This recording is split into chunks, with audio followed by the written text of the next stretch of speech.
Hello friends, Sangeeta क्रिएशन्समध्ये तुमचं खूप खूप स्वागत आहे। आज आपण पाहणार आहोत परफेक्ट मटका गळ्याचं कटिंग आणि स्टिचिंग कशा पद्धतीने करायचं ते। तर आता इथे मी ब्लाऊजची उंची 14.5 इंच घेतलेली आहे, कारण मला तयार 13.5 इंच हवी आहे। चेस्ट साईज आहे 34 इंच, 34चा चौथा 8.5, 5.25 इंच शोल्डर आणि 5.25 इंच आर्महोल घेतलेला आहे। तर आता मी इथं अस्तरवरती परफेक्ट कटिंग करून घेतलेला आहे। आता चला गळा रुंदी किती घ्यायची ते पाहूया। तर चेस्ट साईजनुसार तुम्ही गळा रुंदी कमी जास्त घेऊ शकता।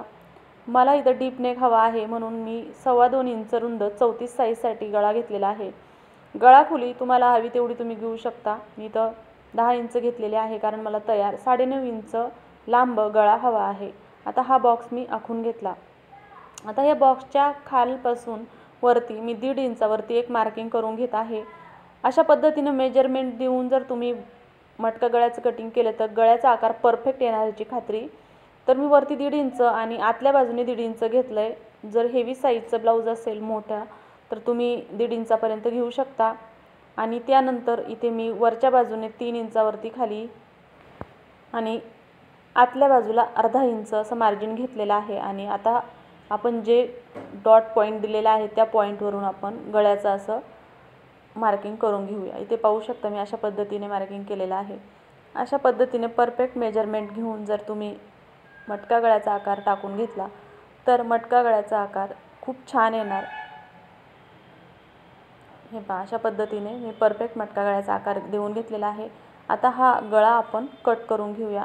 तुम्ही इथे हवं तर कॅनव्हास वगैरे वापरू शकता। कॅनव्हासवरती पण अशाच पद्धतीने डबल फोल्ड करून कॅनव्हास ठेवायचा आहे आणि मग मटका गळ्याचा आकार देऊन कट करून घ्यायचा आहे आणि मग स्टिचिंग करून घ्यायचं आहे। आता मी इथं सिंपल फक्त अस्तरवरतीच मटका गळ्याचं कटिंग करून स्टिचिंग करणार आहे।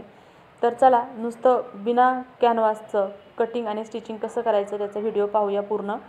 आणि हा व्हिडिओ आवडल्यास लाईक, शेअर आणि चॅनलला सबस्क्राईब जरूर करा। आता मी इथं ब्लाऊजचं कापड घेतलेलं आहे आणि त्यावरती अस्तरचं कापड ठेवलेलं आहे। ब्लाऊजचं कापड मी सुईच्या बाजूने वरच्या बाजूने ठेवलं आहे। जी सुईची बाजू आहे ती वरती ठेवली आहे आणि त्यावरती अस्तर ठेवलं आहे। आणि त्यानंतर आता हे अस्तर योग्य फिनिशिंग देऊन घ्यायचं अस्तरला। तुम्ही हवं तर इथं चारही बाजूने पिन वगैरे लावून घेऊ शकता आणि मग ह्याला आपण शिलाई मारून घ्यायची आहे। हे अशा पद्धतीने मी इथे शिलाई मारते। आता शिलाई मारताना 1/4 इंच शिलाई मार्जिन सोडायचे आहे आणि मग शिलाई मारायची आहे।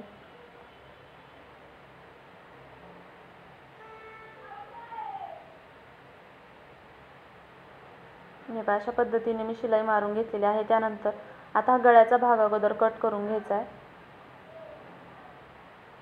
त्यानंतर छोटे छोटे कट देऊन घ्यायचे। नंतर अस्तर पूर्ण उलटून घ्यायचं आहे आणि आता एकदम कडेवरती गळ्याच्या दापटीत मारून घ्यायची आहे। पण त्याआधी अस्तरचं कापड आणि ब्लाऊजचं कापड योग्य फिनिशिंग देऊन घ्यायचं आहे। एकदम व्यवस्थित फिनिशिंग द्यायचं आहे कापडाला। बाहेरचं अस्तरचं कापड किंवा जे ब्लाऊजचं कापड आहे ते कुठेही ओढलं जाणार नाही याची काळजी घ्यायची आणि योग्य फिनिशिंगसह पूर्ण गळ्याला शिलाई मारून घ्यायची। इथे जर तुम्ही कॅनव्हासचा वापर केला तर खूप छान असा गळा येतो, किंवा तुम्ही कमी खर्चामध्ये अशा पद्धतीने ही गळ्याचं स्टिचिंग करू शकता। आता ओपन जे अस्तर आहे त्याला मी चारही बाजूने शिलाई मारत आहे आणि चारही बाजूने शिलाई मारून झाल्यानंतर एक्स्ट्राचं जे कापड आहे ते आपण कट करून घ्यायचं आहे।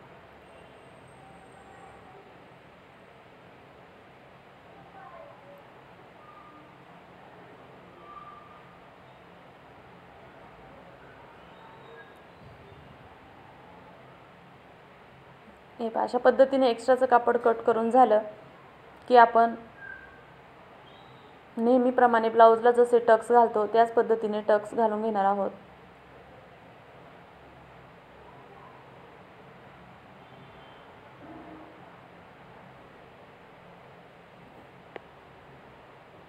आता टक्सची उंची मी तर 3.5 इंच ठेवलेली आहे। तुम्ही हवं तर तुमच्या साईजनुसार कमी जास्त करू शकता। आता कमरेची पट्टी मी तर कमरेची जेवढी लांबी आहे तेवढी घेतलेली आहे। रुंदी 1.25 इंच रुंद घेतलेली आहे आणि बाजूने 1/4 इंच पट्टी दुमडून मी शिलाई मारून घेतली आहे। त्यानंतर ही पट्टी कमरेचा जो भाग आहे त्यावरती ठेवायचं आहे। अशा पद्धतीने पट्टी ठेवायची की शिलाईची बाजू वरच्या बाजूने येईल।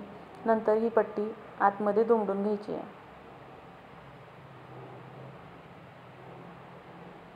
आणि मग ही पट्टी पूर्ण आतमधून दुमडली की वरच्या बाजूने 5 नंबरची शिलाई मारायची आहे. नंतर हात शिलाई केली की ही शिलाई काढून घ्यायची आहे. तर अशा पद्धतीने ब्लाऊजचं स्टिचिंग झालेलं आहे. आता इथं मी नॉड बनवून घेतलेले आहे, स्वतः ब्लाऊजच्या कापडापासूनच बनवलेले आहे. तर ही कापडापासून नॉड बनवायची पद्धत तुम्हाला पाहिजे असेल तर चॅनलवरती व्हिडिओ अपलोड केलेला आहे, त्याची लिंक मी डिस्क्रिप्शनमध्ये देईल, ते तुम्ही अवश्य पहा. जर मॅचिंग लेस नाही मॅचिंग नॉड नाही भेटली तर आपण आपल्याकडे असलेल्या ब्लाऊजच्या कापडापासूनच सुंदर अशी नॉड बनवू शकतो. आता मी ही कापडापासूनच नॉड बनवलेली आहे आणि सिंपल असे ह्याला लटकन बनवून घेते. तर इथे तुम्ही पाहू शकता नॉड पण किती छान एकदम रेडीमेड नॉडसारखीच बनलेली आहे आणि शिवाय दणकट पण आहे. तर अशा पद्धतीने मी दोन्ही नॉड बनवून घेतलेले आहेत आणि आता दोन्ही नॉड बनवून झाले की आपण